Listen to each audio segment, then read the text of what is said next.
Welcome to Truth for Our Time with your host, Tamara Scott. And good day. Thank you for joining us. I am Tamara Scott, and we help you. We help you when the headlines hit home. We help you live God's Word in today's world, because if He expects you to live through it, He's directed you how to do it somehow, some way, in the wisdom of His Word. We thank you for taking time out to join us today. If you're listening live, you can join us on Webcast 1 Live, 10 a.m. on Wednesdays. 10 a.m. on Wednesdays. You can join in, watch in, look in. You can even call in 515-244-0077. Otherwise, we catch some of you on Sundays at noon on 99.3 FM. And I appreciate both of those studios allowing us to be part of their family.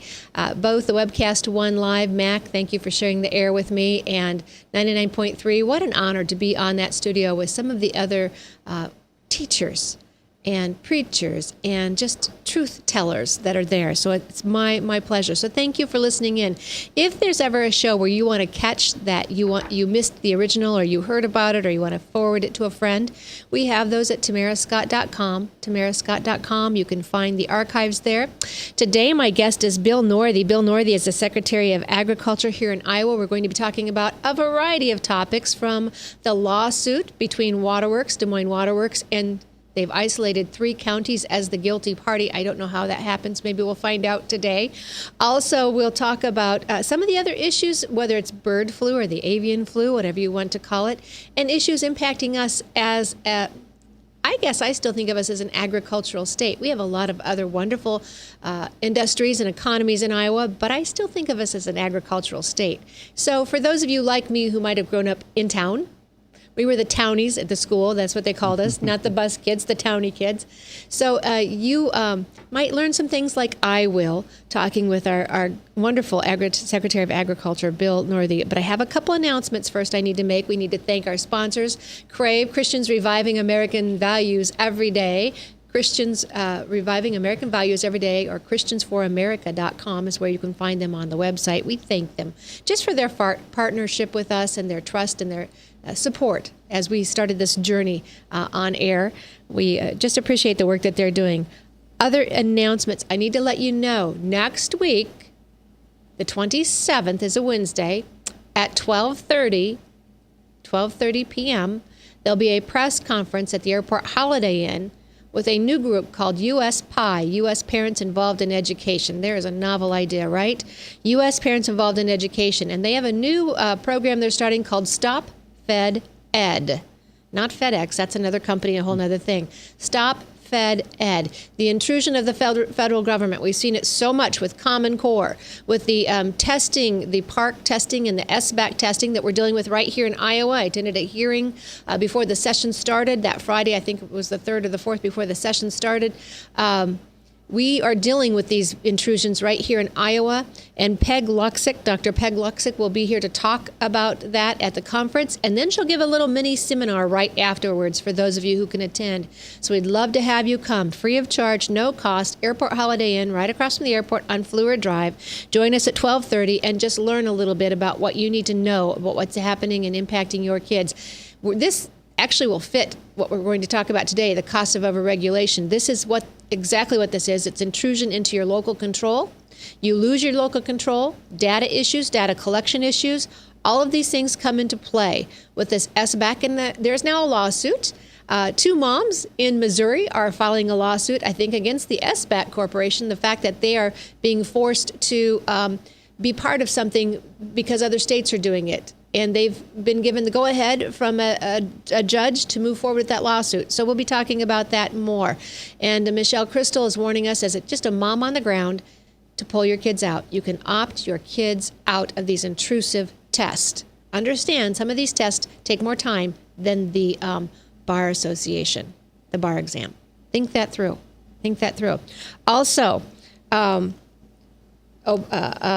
Tony Nassif, for those of you who followed the work we do on trafficking, human trafficking, Tony Nassif was one of our best warriors on this from Cedar Rapids, Iowa, the Cedar Foundation.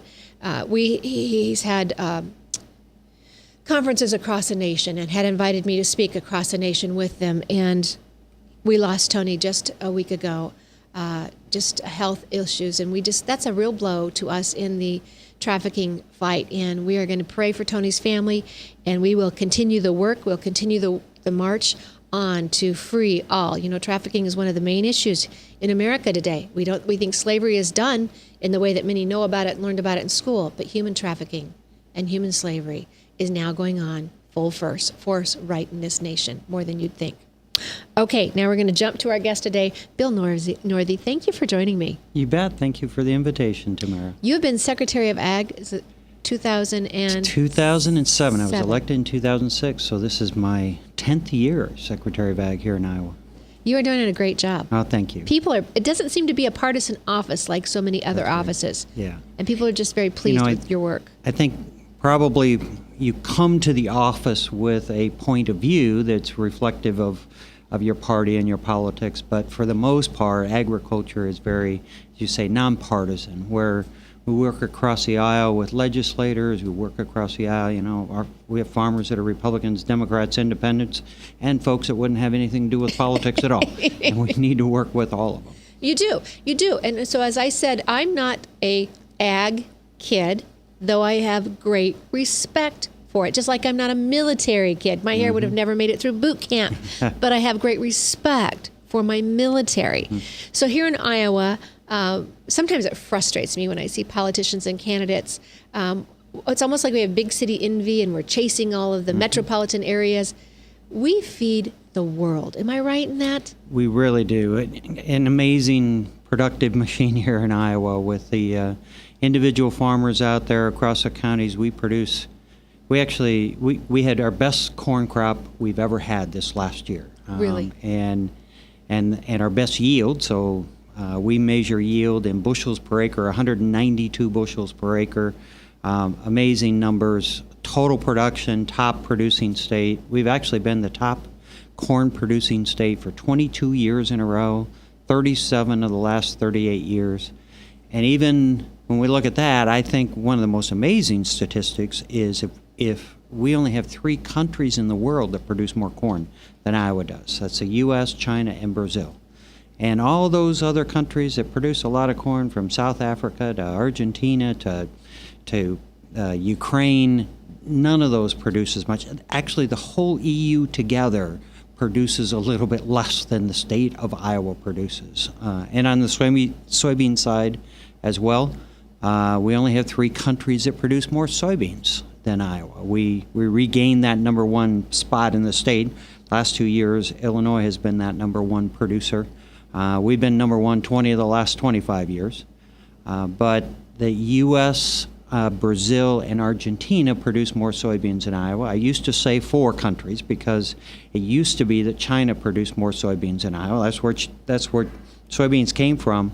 This last year, we produced more soybeans than the country of China. In the founding country. They buy a lot of soybeans, but we produce more. And so this engine here is so important. We feed a lot of livestock with that. We certainly make fuel with that as well.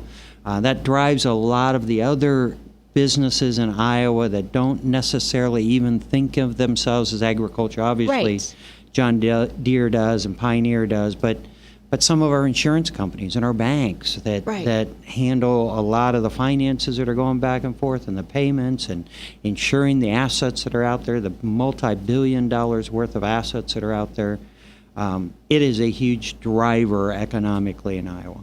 It absolutely is. When things are going well in the field, they're going well in the markets, they're going well in the economy statewide. So remind me again, we're 3rd in soybeans, and what are the 3 countries ahead of us? U.S., Brazil, and Argentina. I get to hear you speak when we go to all these political events, and you are one of the few people I think who can make farming, agriculture fun to hear about, fun to learn about. Well, there's so much amazing information and things that are going on and new technologies and innovation that's happening. The challenge is we in agriculture can kind of talk our own ag code, and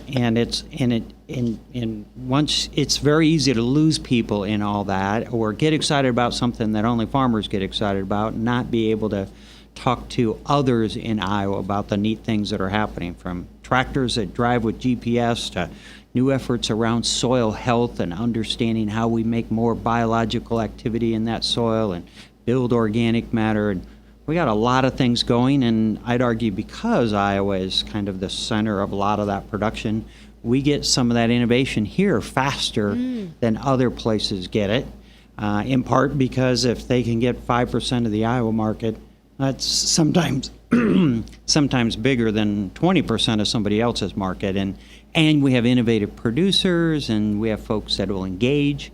So we got a lot of good things to talk about. The challenges is finding those things and being able to get that 30 seconds that can interest somebody about things that are going on. Right. And of course, we always hear about it during a political year. And I am going to ask you before we go to break, the RFS, Renewable Fuel Standards. So what's going on there? So the Renewable Fuel Standard was set up several years ago. Ethanol used to have a subsidy. And when the subsidy went away, folks said, okay, let's find a way to get more access to the retailers' pumps because we had oil companies that were really controlling the access to those pumps. Let's do that actually it's a mandate, but it's a market-driven way, so that folks that sell more than what the standard is get credits. They're called RINs, and they can sell those to folks that want to sell less than that. It continues to encourage more production. And we've seen that ratchet up over time, and folks have kept up with that. The question right now is, does that stay with what the law was passed, or does that get reduced? The Obama administration the last few years have reduced it, or actually just not even given us numbers as a target. So taken the total effectiveness of that renewable fuel standard away. And now we see the politics of folks saying, is that picking winners and losers? Is that mandating from the government, or is that encouraging the market to work? My point of view in looking at ethanol often being produced for less than the price of gasoline and yet not growing was that we needed some help to make sure that there was a market response. Without that, we weren't seeing the market response. And we see that because we have, I'd argue, oil companies that control so many pieces, they don't let a non-oil product be sold at greater amounts. Okay. And we see our Iowa delegation, the whole Iowa delegation, Republicans and Democrats, all 4 congressional members, 2 senators, wrote a letter to Administrator McCarthy and asking, I just bounced my screen, for the conventional biofuel and 2018 biodiesel renewable fuel standards to be consistent with the enacted law. So they're putting pressure on, which is exactly what our congressional members should be doing. Absolutely. And, of course, it's entered the fray. We heard in this studio just yesterday, Steve King was here and responded to some comments by our governor towards one of the candidates and said that particular candidate was Cruz, and he felt that Cruz had a program of his own on the renewable fuel standards. And so that's for you to find out as voters.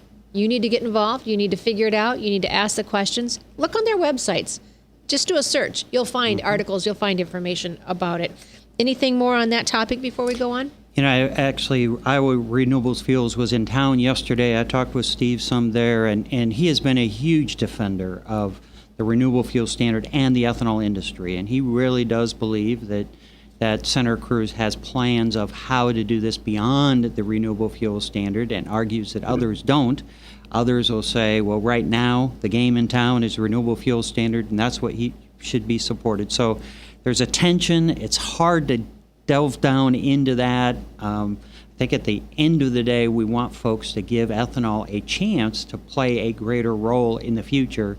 And there's probably going to be different ways for that to happen. But there probably are some candidates that don't want that to happen as well, and it's hard to sort through those in the midst of a crazy campaign. And is it because of their ties to big oil? That's a fair question. Yes. So we're going to have to go to break here. We'll come back. We'll be talking more about that lawsuit that we talked about, isolating 3 Iowa counties. for nitrates in the river. So we'll be getting the Secretary of Agriculture, Bill Northey's expert opinion on that. And we'll be coming back and talking about a few more things as far as administrative law, administrative code, and how it impacts you as a family, what we could save you. And so we'll be right back after these messages. I thank you for listening along. You're listening to Tamara Scott on Truth for Our Time on 99.3 FM and Webcast One Live Studios.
Credit cards are like grandkids. They love you, sometimes get out of control, and it's fun to get a new one. Who can stop them from piling on? Hi, I'm Tom Coates with Consumer Credit of Des Moines. At the end of the day, you can return the grandkids, but you're stuck paying off bad credit card debt. We'll help you put the fun back into using credit cards responsibly. Right, kids? Yeah! If you need help getting credit cards off your back, call Consumer Credit of Des Moines. Hi, my name is David Burrier, your Hope Coach. I host a live weekly talk show called I've Been There every Thursday afternoon at 5:30, right here on webcastonelive.com, and on my weekly radio program Saturday mornings at 10 on Truth Network 99.3 FM. I interview common everyday people who have survived incredible life challenges and who testify to God's faithfulness in the midst of their storms. So join me as we bring a message of hope and encouragement. Everybody needs hope. I know, because I've been there.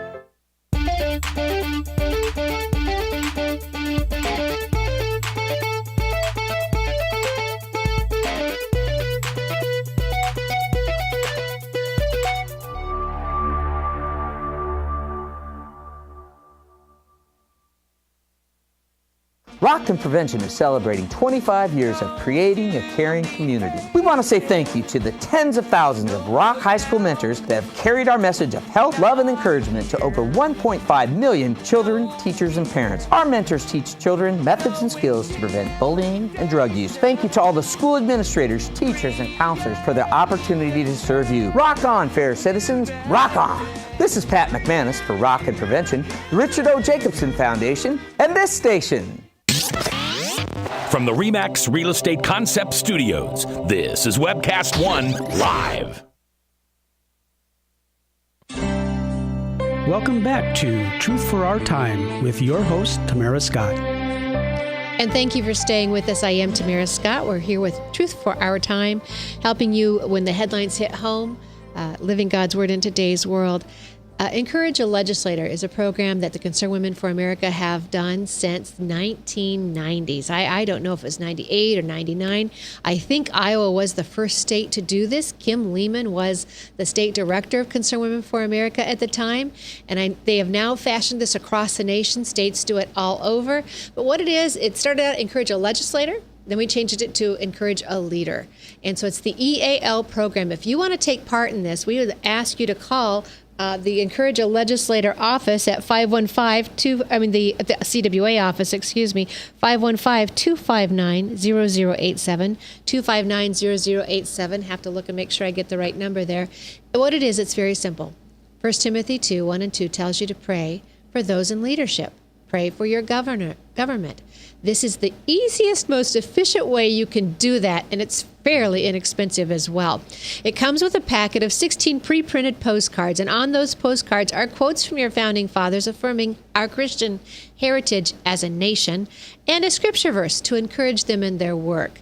Then you just take those cards, you fill out the address of whatever recipient, whatever leader is in the packet that's been assigned to you, and you can request a specific leader. We have a lot of that happening as well. And then you fill out that address, stamp it, and write your return address so that they know there's an actual person, an individual who is carrying them in prayer. Then you can put those in your car, on the countertop, wherever is that safe spot where once a week you'll remember to toss it in the mail each, maybe the same day each week. Maybe it's a Monday or a Wednesday for you. When you do that, pray for them. Pause and pray. Take time to pray for their family, pray for them in leadership, their decisions, their protection. They drive a lot of miles on their cars when they're in leadership in Iowa. And so we just ask you to just build a relationship of prayer. No lobbying is to take place in those cards. The relationships are built, and sometimes later lobbying can ensue on an issue. But on these particular cards, it is not confrontational. It is a peaceable way of carrying out 1 Timothy 2:1 and 2. So if you'd like to do that, we'd like to help you. We've got 150 legislators, 7 Supreme Court justices here in Iowa, and then our state offices like Bill Northey, our Secretary of Ag. It's a wonderful, very meaningful thing to get every week and be reminded that somebody out there is praying. So. Yes, because in office, you and I both know it. In office, you get told what to do, what you should do, but seldom do you just get told thank you. Yes. And so that's why one of the main reasons. So 515-259-0087. 259-0087, and we'll make sure you get a packet. If you belong to a church or a book club, take 5 packets. Tell us we've got 10 members. We can find 10 people. We'll cover in prayer.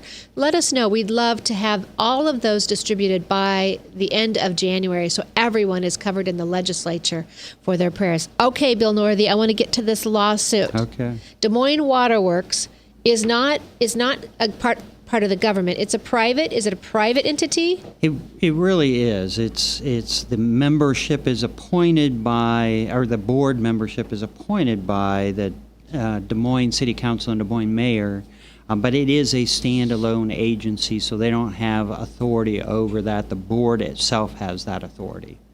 So that's one of those non-elected bureaucratic boards that we don't frankly like right now.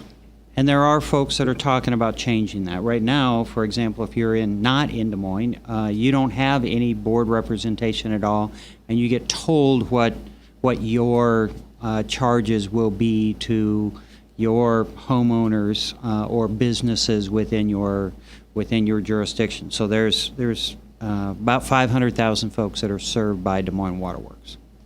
Okay, 500,000, 500,000, and they really don't have any recourse over rate increases. Okay, so I don't want to drag you into this, but they just got a rate increase last year, 2015, and the article I'm reading is from the Des Moines Register, and it is CEO Waterworks, Bill Stowe, S-T-O-W-E, and I did try to call the office today just so they could have some input in this discussion, and couldn't get through. The lines were all busy. But he is getting a $500,000 bonus. Gosh. He's getting a bonus for every citizen that's under Waterworks. He's getting $1 a head, pretty much, right? That's right. $500,000 bonus for just if he stays on his job. The most of us, we call that a paycheck. You stay on your job, you get a paycheck. He gets a $500,000 bonus as they're jacking customer rates 10%. This was in March of 2015. Not to mention, and here's why. This might bring you in. Graham Gillette, the chairman of the utility board, said that Stowe deserves this retention bonus in part for his leadership during this controversial lawsuit against 3 North Iowa counties that's made him a lightning rod for criticism. So they want to make sure that he stays on and does a good job through this. Thank you, Ryan. He's got that on our screen for those of you who are watching live 10 a.m. on Wednesday at Webcast One Live Studios. It's on the screen. 10% rate increase. The utility board said the rate hike will generate $3.2 million in the next year for maintenance and infrastructure improvements. But as Christine Hensley, city council member has said, this is the lawsuit's the wrong way to go, and we just should be focusing on infrastructure, and I couldn't agree with her more. Stowe already earns $211,665 a year. $211,665 a year, according to his contract. And what really kind of stirred my tea was that if he leaves, and it's for differences with the board, he gets to keep his bonus. So he doesn't really have to stay till 2:20. He just needs to say, I'm mad about something. What a great way to grow discord. I'm not happy, now I'm leaving, and I get to keep my bonus because there's a disagreement. A little crazy, isn't it? Not the way all small towns across Iowa run their municipal A private utilities. entity wouldn't do that to its customers. How much more a taxpayer, we serve the people, something that rides off the backs of the taxpayers, should not be doing. So absolutely. I promised I wouldn't bring you into that portion of it, only that he's staying on so he can tackle these three counties. That's right. Those three counties are Sac, Buena Vista, and I have it written down. Sac, Buena Vista, and Calhoun County. Calhoun. Yes. Yep, there you go. How did he pick these three? Well, I don't know that we know for sure. I know he had some information. He'd been collecting some water research from up in those areas and maybe some other areas as well. These are smaller counties. It's going to be a challenge to have the resources that a Des Moines Waterworks has to file the lawsuit. And what he's actually suing is he's suing the drainage districts. So what's a drainage district? In Iowa, like a lot of other states, if you have an area, let's say we have farms and there's 10 other folks like us, and we need to be able to tile drain our farm because they're too wet, and most of these started about 100 years ago, we would get together and say, okay, let's collectively put money into a fund to be able to create an outlet for all of us. So that's just a community of farmers came together to make things better in their area. And so they said, okay, we're all going to pay based on how much we benefit, how much land we have there, and how close we are to that tile drainage. And then we will pay our own tile drainage on our own farm to that collective tile. So the drainage districts pay for the collective tile work, and we pay for our own tiling on our own farm. And those drainage districts, most have been around for 100 years. They got put together in the early 1900s. And they really have only authority to do tile drainage. It's a state code that they're under. They don't have authority to tell somebody to do something different on the farmland around water quality. They don't have have legal protection about being sued for damages to others, certainly according to water quality. So when Bill Stowe sues, or the Des Moines Waterworks sues those 10 drainage districts, he's now suing them, saying they need to pay damages to Des Moines Waterworks because there's nitrate in the water that's coming out of those drainage districts, of which most would say the law says they don't, and they can't, and legally that's not something that they're responsible for. He's also asking that they be required to have a permit to even release water, especially around water quality issues. And while we'll have that for some point sources like sewage treatment plants or municipal sites, we often don't have that for non-point sources like even storm sewers in our cities. We don't have water quality requirements usually. We have some permits, but often not a water quality requirement. And so it would be a significant change. Most would argue it's a heavy legal lift to try and get there. Whether he thought he could make a better case here, the judge that would hear it is a federal judge in Sioux City. Mark Bennett. Mark Bennett, and is perceived as someone that might be friendly to that argument. And I don't know Judge Bennett, and I don't know anything about what his past history is there. Others will say that the appeal from that case would go to another panel that would not be likely as friendly. So that case a week ago, Judge Bennett said, we're going to strip off the parts of this. He's a federal judge. We're going to strip off the parts of this that are state-oriented and send that to the Iowa Supreme Court. Like, can drainage districts be sued for damages? He said it's not for me as a federal judge to decide that. That's a state law. And so I'm not going to decide the federal pieces until I see that Iowa says yes or no. I'll pull those pieces out. If they say no, if they say yes, then I'll use those pieces and be able to look at that within this Is that a good thing? I think it is a good thing. I think it's logical. I think it's a good thing. I think I don't know where the Supreme Court will go. I don't even know what their timing is. Originally, this was to be heard in front of Judge Bennett maybe in August. This may delay that because now we'll have another court that has to rule before it gets to Judge Bennett. So I think that makes sense for Judge Bennett to do. The voluntary reduction strategy. Voluntary. That's right. And then it makes me wonder, because they tried to do something good, now is it being used against them? You know, not really. Maybe some of the attention around water quality is used as a political mallet against agriculture a little bit. But for the most part, our nutrient reduction strategy that we put in place about 3 years ago, well before the lawsuit was filed. The lawsuit was filed about a year ago now.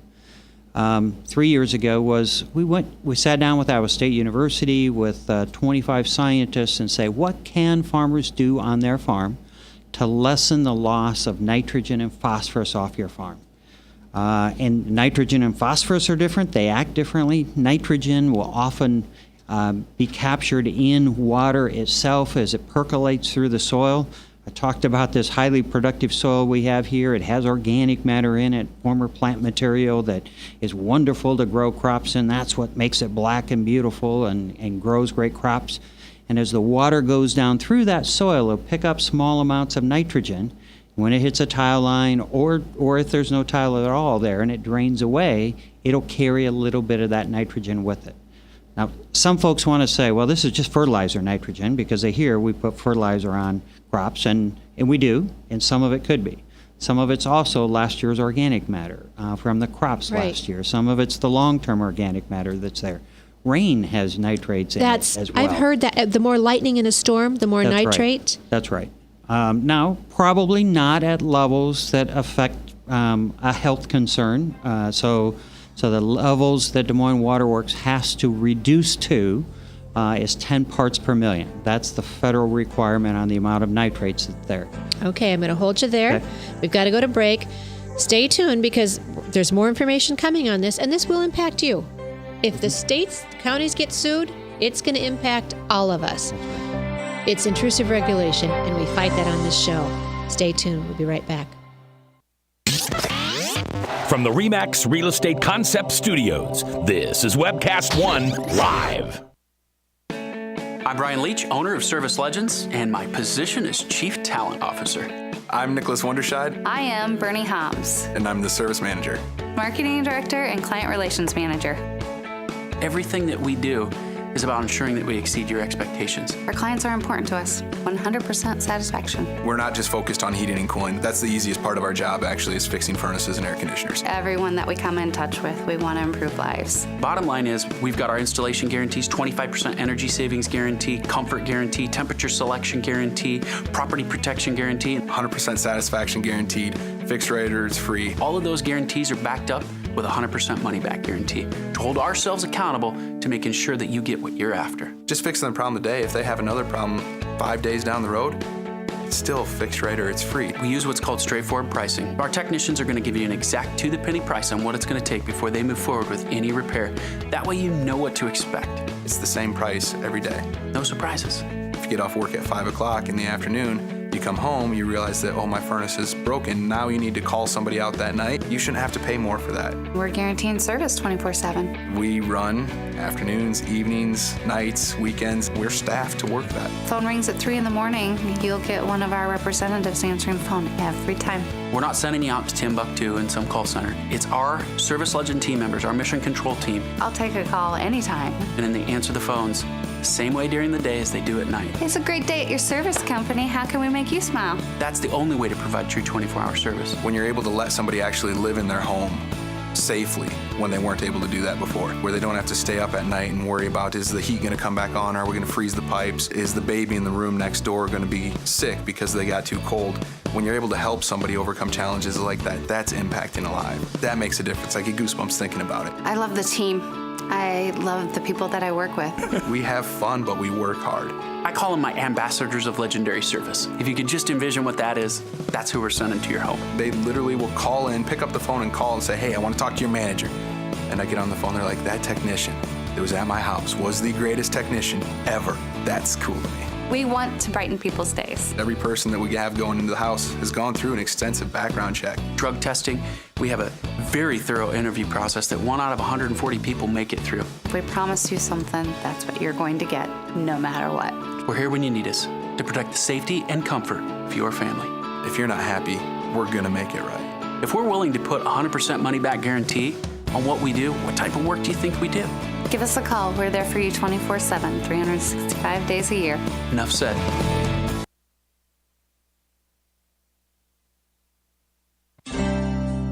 Welcome back to Truth for Our Time with your host, Tamara Scott.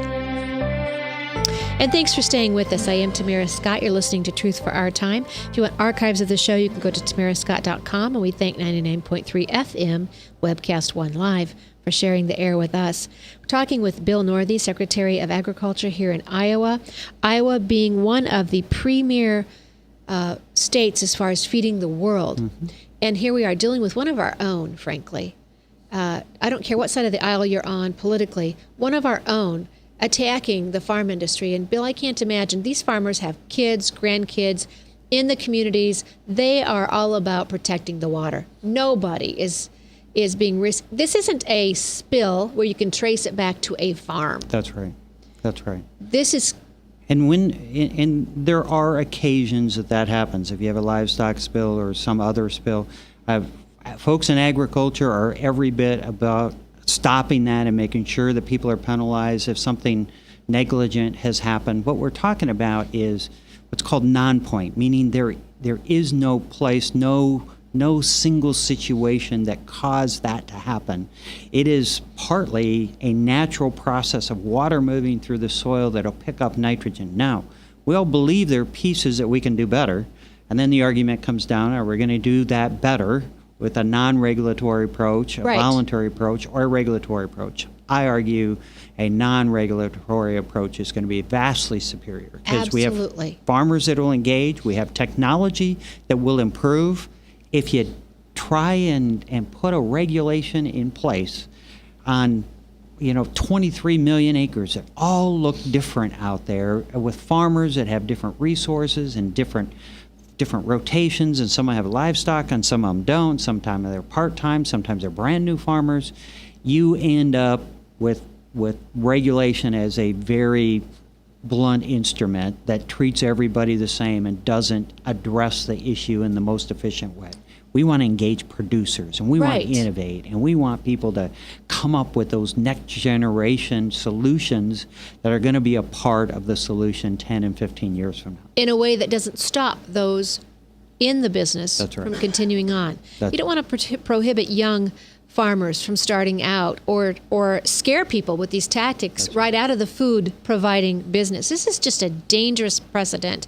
And as we talk about on this show all the time, the overregulation, the administrative rule, making administrative law, not passing it through the legislature, but through organizations and agencies such as this. And in one of the articles I read from the Des Moines Register, Bill Stowe is hoping to bring in federal regulations to our state. I don't know how the man goes to the grocery store without being accosted. None of us want any more regulation upon our heads. I can see the temptation of, if all we have is this regulation, we're going to fix every problem. But the problem is that everything out there has consequences that are unforeseen, has expenses that sometimes often are unrecognized, expenses for the government, expenses for those that are being regulated. How many pieces of paper would we have to generate if we had regulation around every fertilizer application any farmer or homeowner had to put into place? I often look at recycling. Recycling is something that we don't have recycling cops that chase us around and check our bins Right. every week, or follow us to Casey's to look at what we throw in the grocery or into the garbage can there. But we have so much more recycling that's going on than used to go on because we've engaged Iowans in that. That's the kind of thing that we need to take on the water quality aspect. I am sold out on free market. If it's a good idea, folks will come along. If it's a bad idea, they will shed it. That's right. And when we get into regulatory like this, how many agencies we probably should be just doing away with that are still there. And as we've told you before on this show, $14,976 could be saved with the average household if we did away with some of these regulatory agencies and their restrictions. Understand, they act as the king because they set some of these. We have Obamacare, for instance, but these regulatory agencies decide how they will implement it, how they will rule over it. They act as the executive branch because they enforce who they come after, when they come after them, and then they act as a judicial when they decide what your fines and your charges are going to be. And David Barton has warned you on this show that they can even imprison. This is a totally dangerous precedent. I see it in the cake baker out west, who not only did they fine them and take them out of business, and they came after them personally. That's nothing more than an aggressive government not liking your views. This just makes me so concerned, Bill Northey, that a Bill Stowe, our own, would come after 3 Iowa counties like this. How, folks, do you decide what in the river came from where? Right. This. You know, it's a great contrast to, I was at a meeting yesterday with some farmers from the Cedar Falls area, and to see these farmers engage. They're investing their own money at a time where the finances on the farm are tough. Our prices are half of what they were 3 or 4 years ago. Many are not making money. They're digging in their pocket. They're paying part of the cost of putting cover crops on their land, and will pay cost share. Some of them are putting the whole cost of those cover crops on, paying part of the cost of putting in what we call edge-of-field practices, bioreactors or saturated buffers, and you can go to our iowaagriculture.gov website and learn more about what those are. But farmers are engaged in this. They care about this. This is not something that they do 1 year and walk away from. They intend, in many cases, their families have been there for generations. They intend future generations to be there. And they want to do the right thing, not only for their family, but for their neighbors and their communities. And we tap into that, we're going to be very successful in a non-regulatory approach. Coming together, working together for a solution is always better than pitting people against each other with regulatory overreach and restrictions and penalty. And you mentioned generations of farmers, and when we come back at the end of the show, I want you to talk about our Century Farms. It is just such a treat, and to see you talk about it, the pride that we have as farming families in Iowa. So we'll save some time out, and we'll come back and talk about that at the end of the show. But right now we're talking about this lawsuit because this won't just impact Sac, Calhoun, and Buena Vista. It won't. As I talk to my colleagues around the country, they all know that it certainly will impact every other Iowa farmer out there and other their states as well, farmers in their states. So any kind of drainage. But I would also argue that it could impact our urban areas. So stormwater that goes down through a storm sewer to save a development from being flooded when we have a 6-inch rain is just like a tile line in a field. It captures that storm water. Traditionally, that storm water has had a variance from the Clean Water Act, and what is really being tried here is to take away that variance. Now, they're not suing residential areas. He's suing farmers. It's easier to pick on that, but I think the door gets open to other pieces, and I don't think it just stops, although this suit is about nitrates. It doesn't just stop at nitrates. No. How about salt, winter salt that's applied to streets? And I would argue those do not need to be regulated the same way that he's asking for regulation around farm water or urban water. We do have cleanest water, I believe, that we have seen as a state. We have mechanisms. If we have those occasional bumps above that 10 parts per million, that's why we have a nutrient reduction plant here and in a few other places. A lot of Iowans pull their water from from wells, and those don't see the same bounce in the amount of nitrate issues. We have safe water here. Let's not lose sight of that. Let's figure out how we make improvements, and I'd argue engaging folks in all areas. We're doing a bunch of work in the urban areas. We have 9 urban water quality projects that are out there as well, putting in capturing rainwater off of our parking lots and running it through a bioswale or a little area where the water filtrates through the soil before it gets to the storm sewer. Ways that still allow us to protect the resources out there and the investments out there, but allow us to improve the water quality both in urban and in rural areas. Being good stewards. The EPA, Environmental Protection Agency, is one of those we hear candidates talk about doing away with, and many of us applaud. We'd like to know what day 2 looks like, but we applaud. They're going after your grills. In July of last year, Detroit News reported they were coming after the grills and the smoke from the grills. Amount of electricity in your display on your microwaves. Road constructions being stopped in the Upper Peninsula in Michigan. They are an aggressive group. We've got to go. We'll be right back. Stay tuned for more Truth for Our Time on 99.3 FM.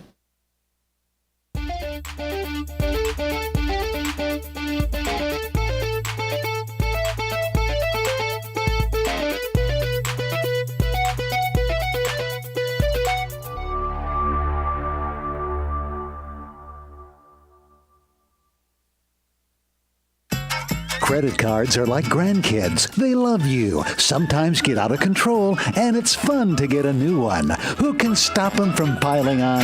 Hi, I'm Tom Coates with Consumer Credit of Des Moines. At the end of the day, you can return the grandkids, but you're stuck paying off bad credit card debt. We'll help you put the fun back into using credit cards responsibly. Right, kids? Yeah! If you need help getting credit cards off your back, call Consumer Credit of Des Moines. Hi, my name is David Burrier, your Hope Coach. I host a live weekly talk show called I've Been There every Thursday afternoon at 5:30, right here on webcast1live.com, and on my weekly radio program Saturday mornings at 10 on Truth Network 99.3 FM. I interview common everyday people who have survived incredible life challenges and who testify to God's faithfulness in the midst of their storms. So join me as we bring a message of hope and encouragement. Everybody needs hope. I know, because I've been there. Rockton Prevention is celebrating 25 years of creating a caring community. We want to say thank you to the tens of thousands of Rock High School mentors that have carried our message of health, love, and encouragement to over 1.5 million children, teachers, and parents. Our mentors teach children methods and skills to prevent bullying and drug use. Thank you to all the school administrators, teachers, and counselors for the opportunity to serve you. Rock on, fair citizens. Rock on. This is Pat McManus for Rockton Prevention, the Richard O. Jacobson Foundation, and this station. From the RE/MAX Real Estate Concept Studios, this is Webcast One Live. Welcome back to Truth for Our Time with your host, Tamara Scott. And thanks for staying with us. I took a breath during the break, as you could tell. This just ignites my fire, and it should yours as well. Congressman Randy Forbes just lets us know that 17% is the approximate amount the average American pays in combined federal, state, local government wireless taxes and fees on your phone bill each month. That's according to the Tax Foundation from Congressman Randy Forbes. 17%, that's just your phone bill. Then we get to the gas pump. And I don't know, Secretary Northey, what is the taxes on each gallon of gas right now? Oh, I should know that. And I didn't mean know the range, but I don't remember exactly. I think it should be on the pump. I think it is on the pump. I think so take note of that. When you go to the pump, look at that. And especially with these lower fuel prices, it's a big portion. It is a large portion of each gallon of gas. And I read something, and I didn't save it, and I get so much across my computer, I have to save it or I never find it again. But they were suggesting a 33% increase federally in the cost of gas. Think that through, folks. It's like they really don't want you driving. They really do want us to they're going to level the playing field. Remember when Obama said he's going to fundamentally change America? Boy, has he. We just didn't realize how much he'd fundamentally changed the Middle East and the rest of the world in the process by his lack of policy or poor policy. It matters. You are in Iowa, first in the nation. You get more time with candidates than those folks in D.C., to be honest with you. Take time. Go to these events. Ask the questions that are on your heart. Somebody else may not have thought about it in the way that you have thought about it. politely, kindly ask the question, be bright, be brief, and be gone. Don't take up their time. Don't harass them. Just talk to them, because we set policy in this state. And to be honest with you, there's a lot of other states that maybe don't like the fact that we do have this kind of influence. But if you take First in the Nation away, you lose every movement candidate, small candidates, unknown candidates who may have a lot to offer. But they would never get a chance with a national primary or even a Super Tuesday that just happens. It happens so quickly, they'd have to have money for media, and many of them would not if they didn't grow a network. Plus, Iowa is a great testing ground. You get somebody in here who may have a great name recognition, but their polls go down once they get here. Why is that? Because they don't have the network ability. Anybody can give a speech that may even resonate, but does it motivate enough to be able to cultivate a network? So this is a great testing ground for who's going to be a candidate on either side for the nominee. We go both ways. We've elected 2004 Bush and then 2008 Obama. So again, it's a fair state for everyone, but you have a great opportunity to be involved. I think you can go to iowagop.com or iowademocrat.org, and they can give you your precinct locations. It's right in your neighborhood, somewhere close by. You'll meet with your neighbors, and this is real grassroots. This is what made America strong. This is we the people. Don't let it go by without you being involved in it. Congress, I just elevated you, buddy. Wow. You might want to consider that. If we were in the liberal left, that's all that matters. That's how we identify ourselves, right? But so Secretary Bill Northey is with me. We were talking about this law. To me, this is a nuisance lawsuit, frankly. In any other field, we call it a mistake. In courts, we call it precedent. And there's the danger of this becoming a precedent, not only for these 3 counties, but for the rest of us. What can Iowans do? Can we make our voices known? Who would we call?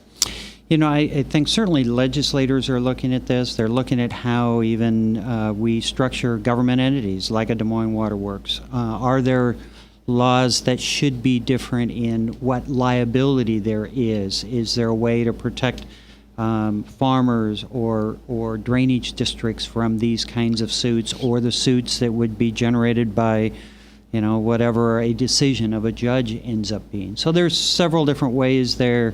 There are ways to be able to support the folks that are defending this financially through drainage districts or through counties. Many counties have stepped forward and said, we're Webster County and we're not a part of this lawsuit, but we want to help support these 3 counties because it would affect our county here, not only our farmers, but the others in this county as well. Right. So Secretary Bill Northey is my guest today. We're taping this at 10 a.m. Wednesday live when we do the show in Webcast One Live Studios.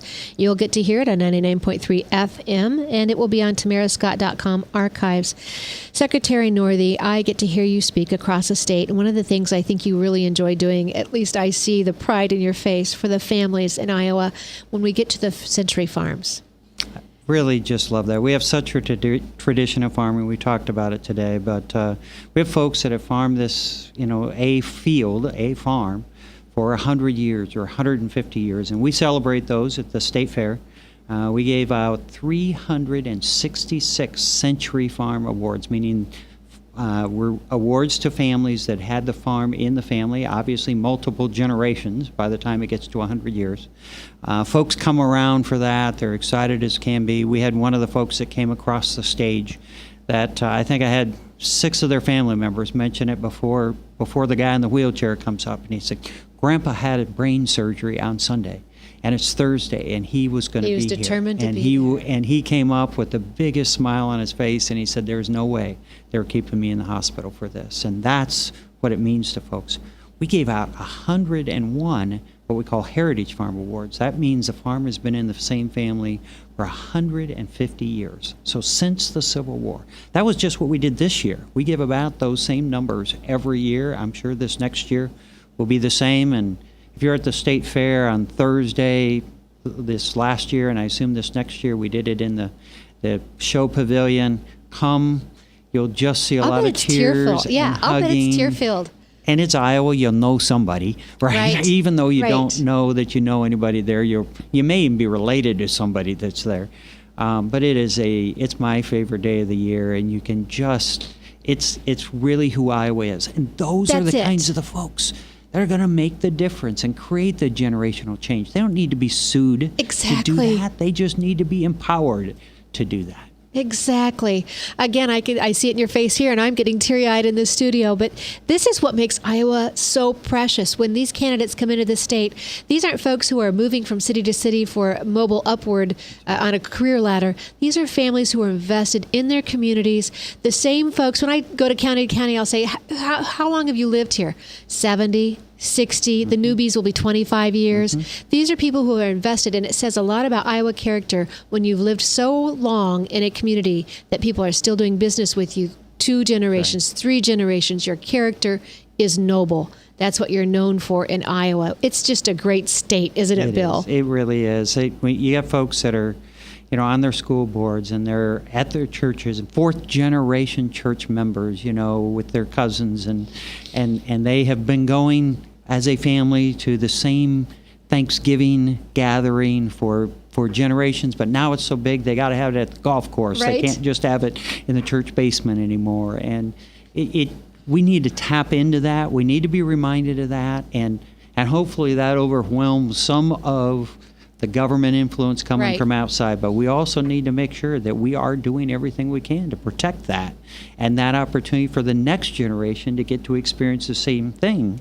That government's not so much a part of everything that we have to do in our business and private life that it isn't the same for the next generation. Isn't it refreshing, folks, to hear someone in government talking about the fact that government isn't supposed to be all-consuming and all-governing over everything that you do? Bill Northey, thank you for joining me today. Thank you, Tamara. I am Tamara Scott. I thank you for joining me as well. We try to give you information that you can use that you don't likely get everywhere else, but you've now got it. Be encouraged and never be complacent.